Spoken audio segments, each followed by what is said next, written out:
Ngayon na taghirap ang buhay, kailangan na nating mag-umpisang magtanim.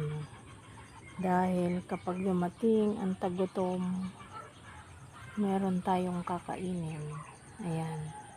Kahit paano, meron akong tanim na pwede kong kainin pagdating ng araw na tagutom.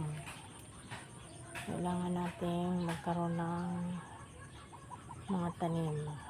Gabi lang yan, pero malaki ang may tutulong yan. Yan ay papaya. Ito ay gabi.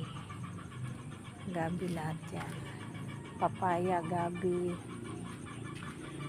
Ito ay avocado. Mga gabi yan, gabi. Ito naman ay sitaw. Yan.